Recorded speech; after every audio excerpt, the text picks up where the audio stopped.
दोस्तों, आज हमारी कहानी का शीर्षक है दो बहुएं और चालाक बुआ सास। दीपा और अनीता दोनों ही देवरानी और जेठानी थी। दीपा नौकरी करती थी और अनीता घर संभालती थी। उनका परिवार बहुत बड़ा था। सास ससुर और उन दोनों के बच्चे, कुल मिला के घर में 10 लोग थे। और आज कई सालों बाद उनकी बुआ सास अपने भाई के पास रहने आई थी। सुबह उठते ही बुआ जी ने देखा दीपा जल्दी जल्दी अपने काम निपटा रही थी। अनीता ने सबका नाश्ता बना दिया, जिस नाश्ते को दीपा ने सबको परोस दिया। इसके बाद दीपा ने खुद अपना टिफिन पैक किया और जॉब पर चली गई। अनीता ने फिर दोपहर का खाना बनाया और थोड़ी देर बैठ गई अपनी सास और बुआ सास के पास। बुआ सास से रहा नहीं गया और अनीता से बोली कि छोटी बहू तेरी जेठानी दीपा तुझ पर बड़ा हुक्म चलाती है। सुबह से देख रही हूँ रसोई घर में तू ही लगी हुई है। और वो महारानी दिखावा करने के लिए सबको नाश्ता परोस रही थी, जैसे उसी ने बनाया हो। ये सुनते ही अनीता ने अपनी बुआ सास की तरफ देखा और बड़े प्यार से कहा, नहीं, ऐसी कोई बात नहीं है बुआ जी, दीपा बहुत ही अच्छी है। बुआ बोली, तू बहुत भोली है अनीता, पर मैं सब समझती हूँ, इतनी बूढ़ी मैं ऐसे ही नहीं हुई। अनीता से अब रहा नहीं गया और वो बोली कि बुआ जी, आपको दीपा दीदी का बाकी सबको नाश्ता परोसना दिखा, मगर आपको ये नहीं पता कि इन्होंने मुझे डांट कर सबसे पहले नाश्ता करवाया, फिर चाय पिलाई, और वो रोज ही मुझे सबसे पहले ही नाश्ता करवा देती है। वरना सबका नाश्ता बनाते तो मैं नाश्ता ही ना कर पाऊँ। वो मेरा कितना ख्याल रखती है। दीदी सुबह जल्दी उठकर मंदिर की सफाई करके फूल सजा कर रखती है और मुझे खुद से 1 घंटा लेट उठने को कहती है, क्योंकि मुझे उठते ही नहा कर सीधा रसोई में ही जाना पड़ता है। शाम को ऑफिस से आते वक्त दीदी बाजार से सब्जियां भी लेकर आती है, क्योंकि हमारे हस्बैंड रात को लेट हो जाते हैं।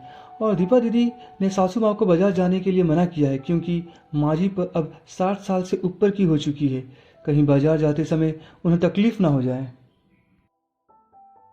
वैसे भी उन्हें घुटनों की परेशानी है, और जब माँ जी को घूमने का मन होता है तो दीपा दीदी छुट्टी करके खुद उनको घुमाने लेकर जाती है। और हाँ बुआ जी, दीपा दीदी रोज शाम को आकर खाना बनाने में मेरी खूब मदद करती है, और चाहे वो कितनी भी थकी हुई हो। वो मेरी जेठानी जरूर है, मगर वो मुझे अपनी छोटी बहन ही मानती है और मैं उन्हें बड़ी बहन मानती हूँ। ये सब सुनते ही बुआ चुप हो गई। शायद उसकी चुगली अनीता के आगे फेल हो चुकी थी। शाम को दीपा सब्जी की थैली अनीता को पकड़ाते हुए बोली कि अनीता, सब्जियों के साथ वाले थैले में तुम्हारी फेवरेट लेखक की किताब भी लाई हूँ। ये सुनकर अनीता खुश हो गई और बोली, थैंक्स दीदी। अनीता सब्जी की थैली किचन में रखी और किताब रखने अपने कमरे में चली गई। तभी बुआ जी ने दीपा को आवाज दी, बड़ी बहू जरा यहाँ आना। दीपा बोली, जी बुआ जी। तभी बुआ बोली कि तुम इतनी मेहनत करके कमाती हो और ऐसे ही फालतू किताबें खरीद कर पैसों की बर्बादी कर रही हो, वो भी अपनी देवरानी के लिए। वो तो वैसे भी घर में करती ही क्या है, तुम दिन भर मेहनत करती हो और वो घर पर आराम करती है। इस बात पर दीपा मुस्कुराई और बोली, क्या बुआ जी, आराम? और अनीता, उसे तो कह कह कर आराम करवाना पड़ता है। सुबह से बेचारी लगी ही रहती है। किचन में सबकी अलग अलग पसंद, मेरे और उसके मिलाकर 4 बच्चों का टिफिन सब वही करती है। फिर भी उसके चेहरे पर हमेशा एक सुंदर सी मुस्कान ही रहती है। सुबह की चाय पीने का भी समय नहीं रहता उसे, और जब दोपहर बच्चे आते हैं फिर उनका खाना, उनकी पढ़ाई सब वही देखती है। वह है, इसलिए मुझे बच्चों की चिंता भी नहीं रहती और मैं अपना पूरा ध्यान ऑफिस में लगा पाती हूँ। कुछ दिनों पहले ही प्रमोशन मिला है। मम्मी पापा की दवाई कब खत्म हुई और कब लाना है, यह सब तो वही ध्यान रखती है। घर पर भी कभी कौन सा रिश्तेदार आता है, उनकी सेवा भी वही करती है। और बुआ जी, घर पर रहकर घर और बच्चे संभालना कोई छोटी बात नहीं है। मेहमानों के भी आवभगत अनीता बिना किसी शिकायत के करती है। उसे तो बस पढ़ने का ही शौक है। फिर क्या मैं अपनी छोटी बहन की छोटी सी इच्छा भी पूरी नहीं करूंगी? अगर उसकी इच्छा मैं पूरी नहीं करूंगी तो कौन करेगा?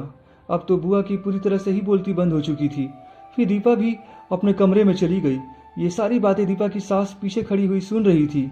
वो बुआ के पास आकर बोली कि जी जी, ये दोनों देवरानी जेठानी जरूर है, मगर इनका प्रेम तो सगी बहनों से भी ज्यादा बढ़कर है। ये दोनों ही एक दूसरे का अधूरापन पूरा करती हैं। मेरे घर की मजबूत नींव है ये दोनों। पहले मैं भी एक बुरी सास थी और हमेशा ही मैं इनको लड़ाने की ही सोचती थी, लेकिन इनके प्रेम के आगे मैं भी पिघल गई। और वैसे भी इनको लड़वा कर नुकसान तो हमारे ही घर का है ना, इसलिए मैं भी इनके ही प्रेम में मिल चुकी हूँ। लेकिन ये बातें दीपा और अनीता की बुआ सास को समझ नहीं आई और मुंह घुमाकर अपने कमरे में चली गई, क्योंकि वो तो इनको लड़वाने ही आई थी। लेकिन दीपा और अनीता जैसी बहुओं के बीच दरार पैदा करना बिल्कुल नामुमकिन था। दोस्तों, अगर दीपा अनीता जैसी बहू बेटी हर घर में हो तो उनके प्यारे घर को बड़ी से बड़ी ताकत भी नर्क नहीं बना सकती। वाकई में ऐसी बहुएं हर घर में हो तो हर एक घर स्वर्ग बन सकता है। तो दोस्तों, आज हमारी कहानी यहीं समाप्त होती है और अब हम मिलेंगे एक नई कहानी और एक नए जोश के साथ।